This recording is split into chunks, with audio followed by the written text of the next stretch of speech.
They're breathing just a little easier on Wall Street tonight after another dizzying day. The Dow Jones Industrial Average plunged more than 500 points in the opening minutes, then rallied to recover nearly half of Monday's huge loss. In the end, the Dow closed up 567 points, that's a 2% gain, to finish at 24,912. The Nasdaq rose 148 points, and the S&P 500 added 46. At a House hearing today, Treasury Secretary Steve Mnuchin played down the market volatility. The stock market is up significantly, over 30% since President Trump was elected. We're monitoring the stock markets. They're functioning very well, and we continue to believe in the long-term impact of the stock markets. Stock markets in Asia and Europe also took a hit on the wake of Monday's sell-off on Wall Street. We'll get more perspective on the recent market turmoil right after the news summary.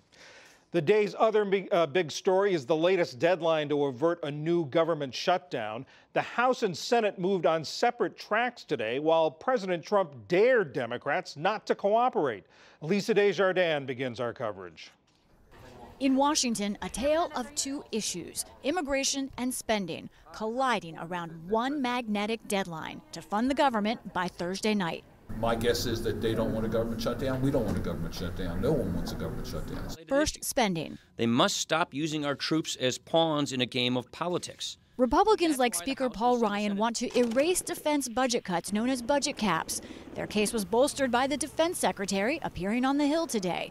He also decried temporary spending bills or continuing resolutions. But our competitive edge has eroded in every domain of warfare: air, land, sea, cyber, and space. Under frequent continuing resolutions and sequesters budget caps, our advantages continue to shrink.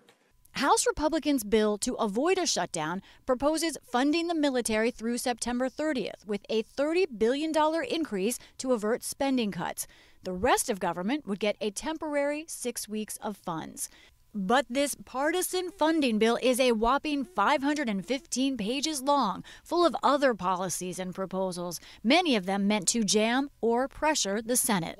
Conservative Freedom Caucus member Dave Bratt. I would love to just see the Senate have to vote on something. But in the Senate, a wholly different idea. Both parties, both leaders, Republican Mitch McConnell and Democrat Chuck Schumer, working toward a bigger bipartisan budget deal to increase funds for defense and non-defense. I think we're on the way to getting an agreement, and on the way to getting an agreement very soon. We support an increase in funding for our military and an increase in funding for middle-class programs. The two are not mutually exclusive. One budget breakthrough. Democrats like Schumer seem to be separating the immigration debate from this week's spending debate. That's issue number 2, immigration. Now mostly behind closed doors as senators try to work out a deal with mixed optimism. In terms of immigration, I think it's great that little pockets of senators are meeting, but what counts is whether 60 can agree. In reverse, today it was the Republican White House that connected the immigration debate to a possible shutdown. President Trump spoke at a roundtable on the predominantly Central American gang MS-13. If we don't change the legislation, if we don't get rid of these loopholes where killers are allowed to come into our country and continue to kill, if we don't change it, let's have a shutdown. We'll do a shutdown, and it's worth it for our country. I'd love to see a shutdown if we don't get this stuff taken care of. The White House later said that the president is not advocating for a shutdown. Lisa is on Capitol Hill, and White House correspondent Yamiche Alcindor is in the briefing room. Yamiche, stand by. Let me turn to Lisa first. Lisa, developments and events moving very fast up there. The House is poised to pass its spending bill. What's the state of play in the Senate? Right, the House any minute could act. The Senate, a very different track. What we expect is the House to pass this spending bill, for it to go over to the Senate. They will take out the legislative scissors, John, and probably cut out most of that bill, replace it with their own version, which we expect could be this 2-year budget deal, perhaps erasing spending cuts for defense and non-defense. Staff is in talks on that right now, John. What happens after that? They send that new bill over to the House. And there's a question mark, John. It's not clear if that will get the votes in the House. There are criticisms of this idea of the spending cap bill from both the right and the left in the House tonight. You mentioned in your tape spot that the president is now attaching immigration to this issue. How is that playing on the Hill, and what's the state of play on immigration on the Hill today? There is some confusion over the president's remarks. It's not clear exactly what he meant because immigration does not seem to be attached to a possible shutdown this week, at least not at this point. But where immigration is right now, I just walked past a meeting, talked to some conservative senators coming out of Mitch McConnell's office, and Mitch McConnell is the person to watch on this issue, John. He told his Republicans that he does plan to move forward with a full debate on the Senate floor next week, and that is why Democrats are stepping back this week on forcing a shutdown over immigration. Essentially, John, they are trusting Mitch McConnell. They're taking him at his word. Dick Durbin said this to our Julie Percha and others today, that they believe he will come through and allow an open debate on the Senate floor. But, John, there are big questions over what that debate looks like. How many amendments does Senator McConnell allow?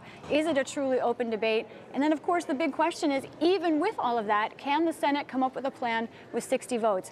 Senator Lindsey Graham said he's more pessimistic today over a wider deal. There's trouble on the topic of family migration. Very hard to find an agreement over whether or how to limit that. Lisa Desjardins, thank you very much. Yamiche, in the White House briefing room, we heard the president talking about that he'd love a shutdown. Why is he talking about this?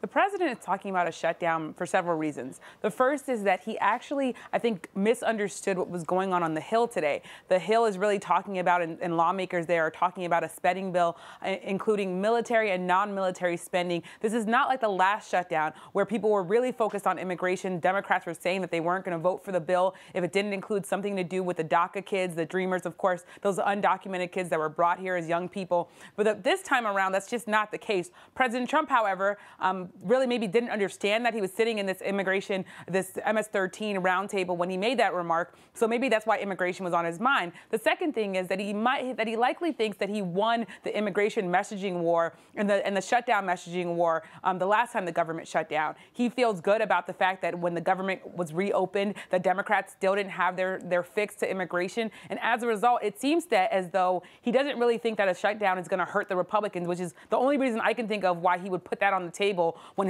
his party was actually not interested in talking about that. And in that White House meeting that we saw where he made those comments, there was an interesting exchange between the president and Representative Barbara Comstock of Virginia. Tell us about that. Well, in that meeting, Representative Comstock was saying that there really doesn't need to be a shutdown. There really doesn't need to be this gridlock over immigration. She thought that they could actually get it done. The president actually interrupted her. So this is a Republican president interrupting a Republican lawmaker, and he said, "No, the Republicans need to essentially stand hard, and the Democrats, they're probably not going to get it together, and that we need to have a shutdown. Let's have a shutdown." So it's a pretty remarkable exchange because his party, the Republican Party, is not talking about shutting down the government, but this president is pushing for it. I think part of that has to do, some of the reporting I've been doing shows that conservative groups are really upset about the president's offer to have 1.8 million people have a path towards citizenship. There are a lot of conservative people who think that that's amnesty. Breitbart's been calling him Amnesty Dawn. So I think the president is really feeling pressure from his own base to look really hard on this. So as a result, you have this MS-13 roundtable where he's talking about immigration and crime. You also have Chief of Staff John Kelly going to the Hill, and he's saying to lawmakers, Dreamers might have been lazy. That might have been why there aren't as many people on DACA. So there's this idea that this White House wants to feel as though that they are taking a hard line, that they're drawing this line in the sand and forcing Democrats' hands, so that when the government is back open or if it doesn't shut down, the president can say, well, you know what, I saved the day. Yamiche Alcindor at the White House, Lisa Desjardins on Capitol Hill. Thanks very much. Busy days ahead for both of you. Indeed.